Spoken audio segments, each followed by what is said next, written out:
Thank you very much, John. Pleasure to be here. Does this pointer work at all, or how's that work? I don't know. Pointer work? Pointer doesn't work? And the advanced slide, okay. So it's great to see all of you. I'm going to give you a brief update today on our APM process. And I want to remind the members and assembled guests that LUGPA embarked upon the APM project in a broad way very early, 2015, 2016, after the macro rule came out, because we recognized that we needed to be at the forefront of that, and some of the reasons for that I'll get to briefly here in a minute. So what we've done to date has really been surrounding three projects that I'm going to update you on briefly. The first two relate to localized prostate cancer and active surveillance, and the third relates to complications after prostate biopsy.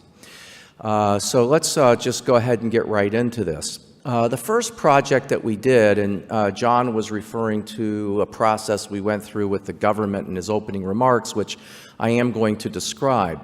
But before we get to that, I think it's important to remind folks and to understand that what we really did with the active surveillance work was a two-pronged approach. The first prong was this project that I'm referring to here, which I would loosely refer to as a feasibility study. And by that I mean, was it possible for us, if there was an approved APM by the government for active surveillance, how possible would it be for our groups to really functionally adopt that? So in order to help answer that question, we did a project, and I might go back and add our gratitude to several sponsors. This particular project, we had sponsorship from Genomic Health and Myriad, and all of our projects were done with the assistance and technical and support of Integra. So that's been an important part of this whole journey. So in this project, as I said earlier, we wanted to assess whether groups could really increase active surveillance in any meaningful way, just in case we did get approval at the national level, at the Medicare level, for a payment model around that. So we did this project where we had 33 groups, and we wanted to determine retrospectively the active surveillance rates of a significant number of LUGPA practices for patients with very low, and favorable intermediate risk prostate cancer. So after determining the retrospective rate, we gathered the various groups, representatives thereof, together to see if we could come up with clinical consensus guidelines for active surveillance using molecular testing as appropriate. And then we wanted to dispense those guidelines back into the practices and see if there was any adoption or change in physician behavior. So the results are just going to be summarized very briefly. We have a deep number of results regarding whole subsets of patients that I won't have time to get into. But in the retrospective phase, very simply, we looked at 515 patients in these risk groups. Half of them had Gleason 6 disease with very low or favorable intermediate prostate cancer. And retrospectively, 30% of them 37% were on active surveillance. Then, as I said a moment ago, the groups came together and created a clinical protocol for active surveillance. Now, we're not going to go through this today, but of course, it is available to you through these fancy gizmos that Dr. Henderson has arranged for you. So if you want to make a note and get a hold of have this emailed to you, then that's fine. And we'll probably at some point publish this in some manner, and got to get Neil on board as to how to work that out, because we are seeking, as a community, guidelines and guidance, so we'll publish this somewhere. Once we implemented the protocols, we actually found in the fourth bullet point that our active surveillance, or in the third bullet point, our active surveillance rate went from 37% in the retrospective to the 59% in the prospective. And we also found that 73% of patients with Gleason 6 disease went on active surveillance versus the historic. So our conclusion in this phase of what I refer to as a feasibility study was that if we had an appropriate APM surrounding active surveillance, a model for an APM, that groups would indeed be able to functionally adopt that. And that is important to recognize because we talk about the need for our groups. I always use the phrase, get our doctors to swim in lanes, because you can't implement an APM unless you're willing to do that. And it seems like as a community, at least with these practices, we could do that. So now as we transition from the feasibility to the actual payment model that was considered, and this is sometimes referred to as the, quote, LUGPA APM, although we've had many APM projects. It's referred to that because that was what it was called in the official submission process. And here's a slide that just shows an image of that submission. And this was the first and still remains the only APM proposal submitted by urology as a specialty from any organization, including any that may be named or who shall remain nameless, to the federal government. This is the only proposal. I don't want to get into too much detail because time does limit me, A, and B, it's since the punchline, which I'll get to in a minute, is that the APM was not approved, the detail is really somewhat irrelevant at this time. But basically, very briefly, the supposition and the premise was that active intervention costs $20,000 more than active surveillance in the first year after prostate cancer diagnosis. And you have some numbers there regarding the savings, depending on whether patient gets radiation therapy or surgery, and that's 20,000 is about the average. And the concept behind the APM, and I don't have time to rebrief you, I did this last year on the concept behind APMs, but the concept here is to create a win-win-win dynamic. And when I say 3 wins, I'm talking about 3 separate groups. First is the payer, in this case, Medicare, and by extension, the taxpayer. The second group are the patients who benefit from better care, and it would be our contention that if we appropriately increase active surveillance, we deliver better care. And the third are actually the providers, because we want to reward providers for appropriate care, and then it's a win-win-win. So under this proposal, the structure of it was a two-tiered type of components towards compensation for physicians. The first was a per member per month fixed payment for patients under active surveillance, and the second was a complicated mechanism by which groups could be rewarded over time for increasing their active surveillance rates. This was a lot of work. This project consumed 7 figures of resources and thousands of man-hours of LUGPA physicians, staff, partners at Integra, consultants at Milliman. And we did, about a year or so in July of 17, submit this to a commission called PTAC that I won't bore you with the detail of. And I won't go through this entire timeline, but I would just point you towards the end of this list, third bullet from the bottom.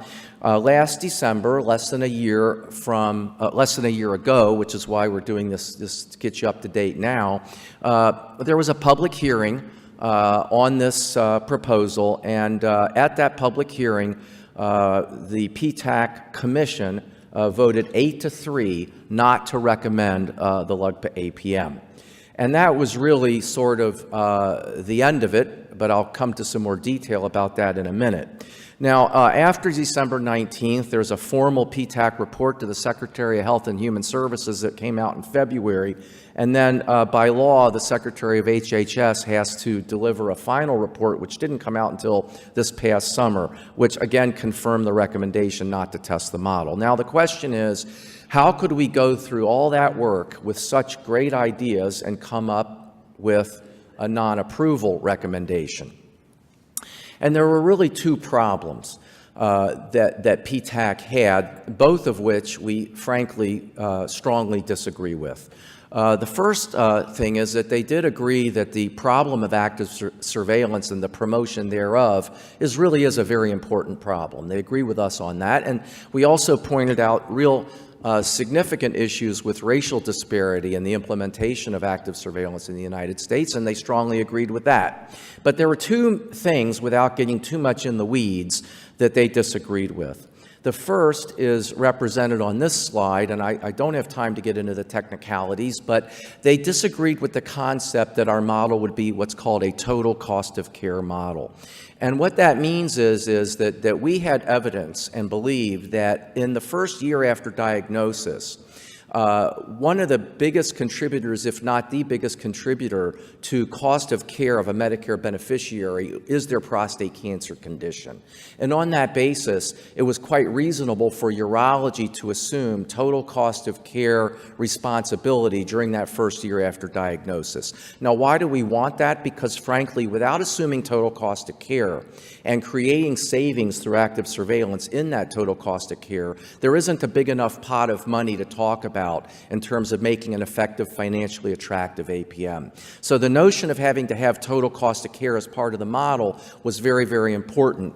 But PTAC just didn't buy it. They said, look, and part of the reason they didn't buy it is because, to be frank, they're made up by they're not made up by specialists. They got a lot of primary care docs and healthcare economists on their panel, and they said, we can't see eye to eye with urologists being attributed the total cost of care of a patient in the year after diagnosis of prostate cancer when they got cardiologists and diabetes and a host of other medical issues. So this was the first problem that we could not prevail on. But a much deeper problem, and really our biggest disappointment, was a philosophical problem that the PTAC had. And I would point you to the second bullet point, and this is a direct quote from PTAC. And their quote was that PTAC was not convinced that providers should receive an incentive to deliver guideline-supported care that is in the best interests of their patients. Now, if you read that carefully, read it again and think about it and scratch your head, PTAC, we're talking about alternative payment models. And they said, we don't believe that providers should receive an incentive to deliver guideline-supported care that is in the best interest of their patient. Well, isn't that the whole purpose of an alternative payment model? To come together, to create a guideline, which we did, and then to figure out how to align the payment system with the clinical so that everybody creates that win-win-win. We philosophically disagree with them on this, and that's an impasse. Basically, what the government was saying to you is, if there's a guideline out there that says you should do active surveillance, then we expect you to do it. And we really don't have any interest in aligning the payment system to promote those outcomes. And we frankly think that's wrong, and we think that's sort of antithetical to the concept that the Congress had when they put in MACRA. So this is why we ran into trouble, and it really wasn't anything specific about the APM in terms of its modeling, but we ran into philosophical problems. Now, I'd like to point out that we're not the only people to have had problems. And in fact, the whole APM process in Washington has essentially ground to a halt. When MACRA was approved in 2015, it was anticipated that physician organizations or physician groups would submit hundreds of proposals to the government for approval for novel care pathway models. And in fact, only 27 have been submitted to PTAC to date. By now, there should have been dozens or hundreds. And secondly, of the 27 proposed, of which ours was one of only 27 in American medicine that's been proposed to date, PTAC has only recommended 10 out of those 27 to CMMI, a part of CMS, for testing, only 10 out of 27. And what's even worse is that CMMI has taken the PTAC recommendations that 10 models be tested and has implemented the testing of exactly 0 of them. And around America today, only 5% of doctors, not 5% of urologists, 5% of all physicians in America, only 5% are participating in any APM. And those of you who may remember when MACRA passed, CMS said, look, by 2021, we want 75% of physician revenue coming from APMs. Right now, there's essentially 0% of physician revenue coming from APMs.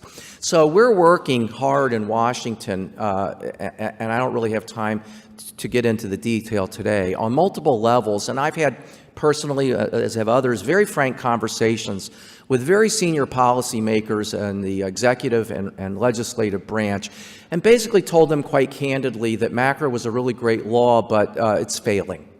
It's failing because they can't implement any APMs.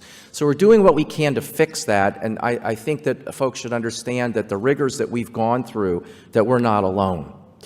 Now, why does this matter? Well, value-based care is really not going away. Not only is it not going away, but we need it. We need it for several reasons. We need it, first of all, because we really do need to bend the cost curve in America, or else we're going to get into a much more draconian payment system that will affect the whole population. So we need it to succeed. And secondly, we are ideally suited as organized groups that can get their doctors to swim in lanes. We're ideally suited to profit from that win-win-win relationship economically. So we really do want it to succeed. So that's why it matters. And then on a technical basis, you may recall that in the MIPS program, if you're in an approved APM, you're not subject to the resource use component of MIPS, which is a story that I don't have time to get into now. So as I said earlier, we're working with Congress to help tweak the PTAC process to make it more collaborative so that we could have had more feedback along the way. And we're also working legislatively for reforms, especially surrounding Stark and anti-kickback law, which will be discussed more in the health policy session later today to make APM development more possible. And I know I may be running behind, so I'm almost finished. Actually, I see the clock here. I'm not behind quite yet. The last project that we did was a prostate biopsy project. And the concept here was if we could understand our historical rate for IRC, which means infection-related complications in our groups, which we can, and if we could then develop and implement a consensus protocol, and again, the common theme here is consensus protocol for active surveillance, consensus protocol around biopsy infection prophylaxis. If we could develop and implement a consensus protocol and then implement it, would we be able to drive down the rate of infection-related complications after prostate biopsy? And if we did do that, in the last bullet point here, if that was effective, would that protocol result in enough economic savings to the taxpayer, the beneficiary, the Medicare system, to be able to construct an alternative payment model around sepsis prophylaxis? And the answer is, if I go back just real quick, the answer is we did look at our retrospective rates. I'll show that on the next slide. We did create a protocol, and more information will be coming out about this, but the important thing about the protocol we created, and sadly many of our groups are really quite lacking in their infection prevention protocols, is that the protocol was based on local antibiograms. Very important to base your prophylaxis on local sensitivity patterns in your market. And then this is what was called an augmented prophylaxis protocol, where 2 antibiotics are employed, both ideally with greater than 90% E. coli sensitivity, and could be administered by any route of administration. So that was the protocol, and it was implemented. And what was the result? The result is on this slide, and frankly, without my glasses, I'm having a little trouble reading it. But as you can see on the far right of this slide, we were able to reduce the infection-related complications. I can't read the numbers, but it's roughly like 3.1 to 1.4% or something like that. I can't read the numbers from here. But it's about a 50% reduction, and that is clinically very meaningful. However, when we ran the numbers, and here's the numbers, and I won't get into the detail of this slide, and we superimposed that 53% infection rate reduction on the cost of infection-related complications to the Medicare system, as analyzed by a full set of Medicare data for a 2-year period. We found, to our surprise, that by cutting the infection rate in half from 3 to 1.5%, there just isn't enough money there in terms of real economic savings to the system to create a model around which we believe the CMS could rally to produce an APM. So we elected really not to propose an APM. So what are our learnings on this project? We think it was a very significant clinical study in terms of reducing infection-related complications. We know that not every clinical hypothesis will lead to savings or an APM, but we have to try. We do have 2 papers that have been submitted for publication that are going to come out under the LUGPA banner, which is really quite a feather in our cap. The first paper is going to be on our protocol and the LUGPA recommendation for reducing IRCs, and the second paper will be on the economics of IRCs, and this will be unique in the literature. And we do want to acknowledge and thank the work of our academic partner on this, Dr. Ted Schaefer at Northwestern University, a nationally known expert on infection.